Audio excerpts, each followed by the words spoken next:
What's good, everybody? It's Colonel Crim Investments One is back at you again with another video. And today I'm pretty much just gonna go over order blocks. A common theme. I used to call them institutional candles.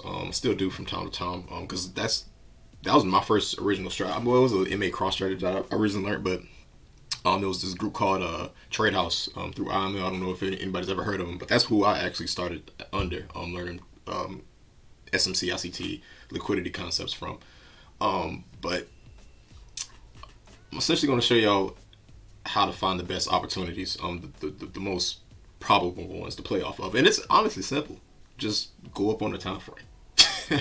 It's literally that simple. Stop trading on the 1 minute to 5 minutes, and unless you have you shouldn't even be on that small of a time frame unless you have confirmation. Like, it has to be in some kind of 1 hour or 4 hour imbalance or fair value gap or order block or whatever you're looking for, or sweep of liquidity, something higher time frame that you should even be on the lower time frames. That you shouldn't be playing off of a 5 minute or 1 minute order block alone, in my opinion, unless you're scalping going from 1 to 1. So it's actually a YouTuber that's pretty good with that. But if you're looking to get a higher, if you're not scalping, if you're looking to actually day trade, get off those smaller time frames unless you get higher time frame confirmation. Because I personally trade the 1 to 5 usually entering confirmation, sometimes 15, but usually 1 to 5. But I'm not even getting into the dropping down to a 5 minute time frame unless I'm getting a 1 hour confirmation. If not, in 4 hour structure at that. So I'm just as the pair I trade GBP versus USD, but I'm just gonna go to a pair I really don't trade, and that's not really marked up. Oh, this thing's still marked up. Let me delete all this. Alright, so actually let's we'll just start here. So just off rip, I'm looking at every order block I'm seeing has some. Alright, let's just start here. This is EU. Didn't quite tap in, but draw another right here. Beautiful reaction. Just right here. Taps in right here. And also right here. Taps itself. And as you stick to these higher time frames, you'll notice that they stick out like a sore thumb. That one didn't come close. I'm not going to use that as an example. This one tap into. This one might get tapped into. Start of the new year. Happy New Year's, by the way. It is New Year's. Just looking at them here, right here. I do the bodies close. I don't do wick close. I do body closes personally. But as you can see, they're just such more high probability than going to the smaller time frames, essentially. So just go up on the time frame. That's literally all you have to do.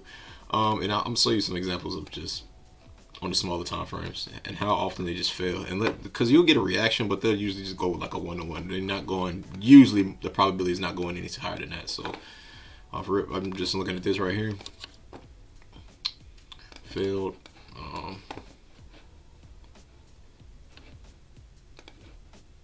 Right here. Failed.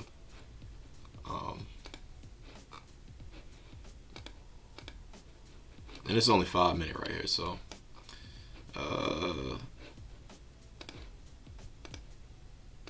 failed. This one worked, but eventually came and tore right through. That's why I say you gotta, if you get in here and wait for some kind of entry confirmation. I don't know, maybe you would have entered off the engulfing or wait for a retest of the engulfing. And you could have came out, I mean, it went about 2.2 to 1. If that's what if you would have took it exactly off right here. But I would have honestly been targeting it up here, to be honest, because I see this liquidity. So I probably took an L right there. So right here, and they're nice too. You know what I'm saying? Nice engulfing candles, just failing. You got a little bit of reaction right here. That's what I'm saying. Probably went to a 1-to-1. Let me see.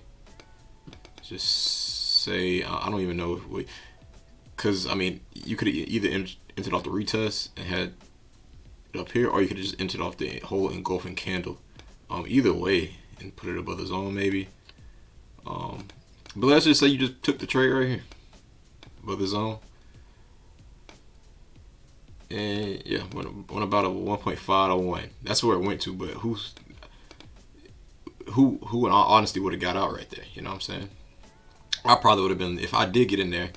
This looks like more of a target I would have got out. These liquidity right below here, so I would have probably took an L on it, L there. So like I'm saying, if smaller time frames, if you're trading strictly off of that, you don't even look at the bigger time frames. There's no point. It's honestly no point. If you just trading strictly off lower time frame OBs, just scalp it would be my recommendation. But if you're using the bigger time frames, do not drop to. I've been burnt so many times.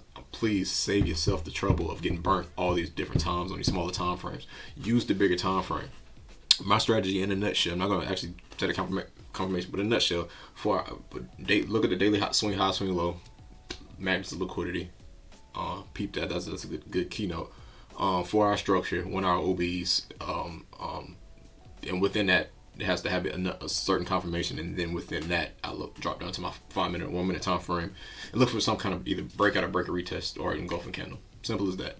Simple as that. But yeah, stop being on the smaller time frames and get on these bigger time frames, and it will help you out tremendously. Trust me. And as you can see, those are just a few examples, but just don't take my word for it. Going back testing, this is just EU. Just going back, it works all around. Just stick to these bigger time frames. Like even here, and I'm just looking. I'm gonna see if this one worked.